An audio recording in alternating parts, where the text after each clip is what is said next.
Nobody knows the troubles I've seen. Nobody's walked all the places I've been. Sometimes when I talk, nobody knows what I mean. I'm in this world all by myself.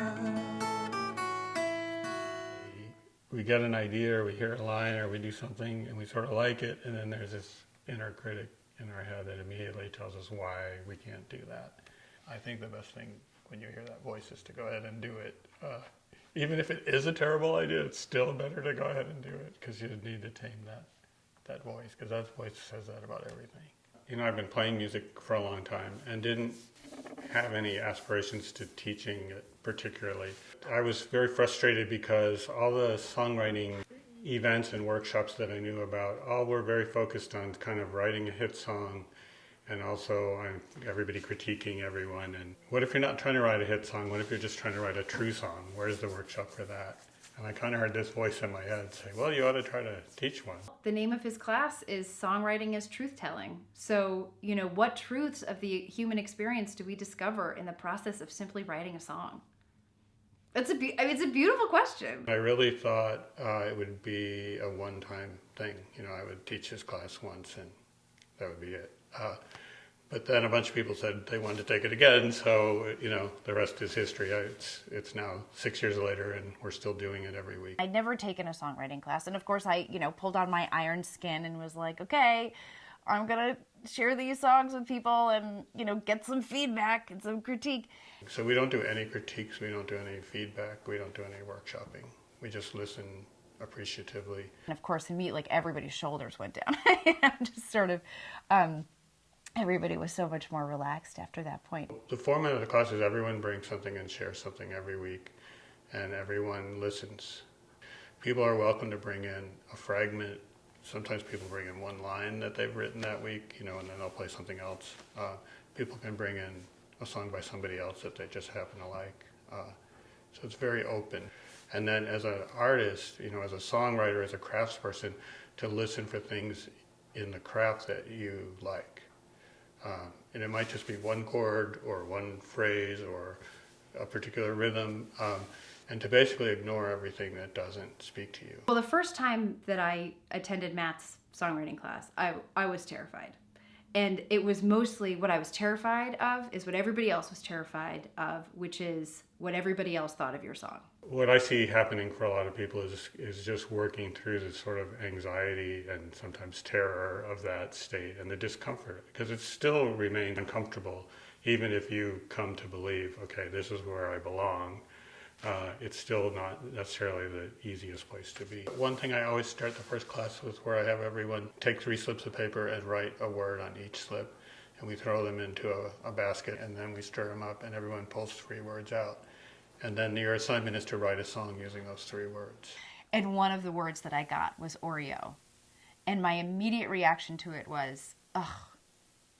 Well, I said something a lot worse than I should probably say here. But, it was just sort of this feeling of like, absolutely not. I cannot do this.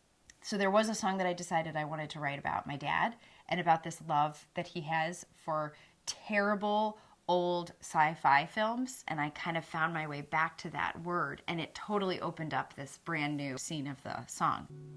And by day I play ball on the green grass, drink from red Coke bottles and chew pink bubble gum. But here in the pitch black of our living room, I am in orbit around a single white sun. And who will I find when I turn the knob? A gigantic robot, the thing, or the blob? Now the moon, perfectly framed in the window. The screens leave the night exposed. I settled in with a glass of milk and a plate of Oreos, waiting for the show to begin. Sometimes I feel like Tom Sawyer with the fence, if you know that scene where he gets everyone else to do the whitewash. I do write songs too, but I've had a lot more songs written by other people in my class than I could ever hope to write myself. I've had a couple of people that have decided to quit their jobs and become full-time performing songwriters, and they're doing great at that. So that's one end of the extreme.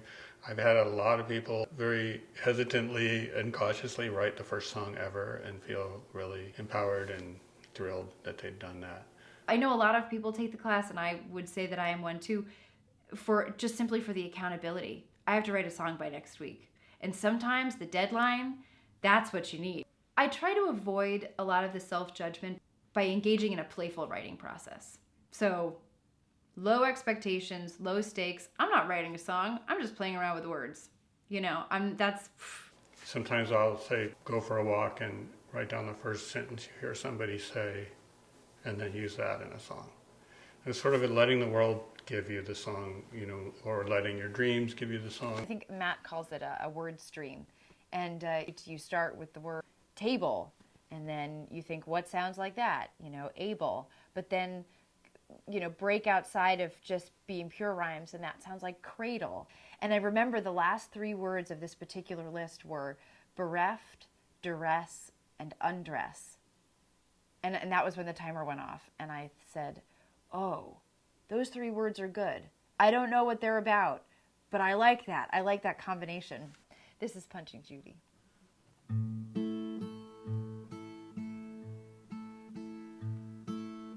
You are bereft, under duress, as we undress in the night. Look to the moon, the world on a spoon. Open your mouth, take a bite. Whatever you like, whatever your fight. Truly unruly, you feel the crass sting as he's punching Judy. You'd rather be pulling brass rings on the carousel or go kiss and tell. The desire to make songs is part of our DNA. It's just human nature. I mean, if you watch kids that play, especially really young kids, they pretty much make songs freely. People are creative in different ways. Maybe they have a garden, or they love to cook, or whatever. Days when you turn your attention to your creativity and make space for it are generally better days. Sometimes they're very frustrating days. My personal experience of writing and performing all these years, it's just made me much calmer and much less shy of a person, much less anxious of a person. It matters to express yourself in the world, and especially if you're met by somebody else there. And so that's the key to me of what the class is all about. 30 years from now, I'm going to look back and be like, why didn't I do that? So I knew it was the right time to do it, and Matt certainly gave me the confidence, or I suppose he allowed me to find the confidence in myself to make that step. We all got our own road to hoe. We all know things that only we know. We all go where we shouldn't go. Jump up and make a fool of ourselves. When we rush in to save the day, we each fail in our own special way. Remember, you start getting down on yourself. You're unique, just like everyone else. Yes, remember, on those days, you get too full of yourself. You're unique, like everyone. 1 in 7 billion sparks of creation, and you're perfect, just like everyone else.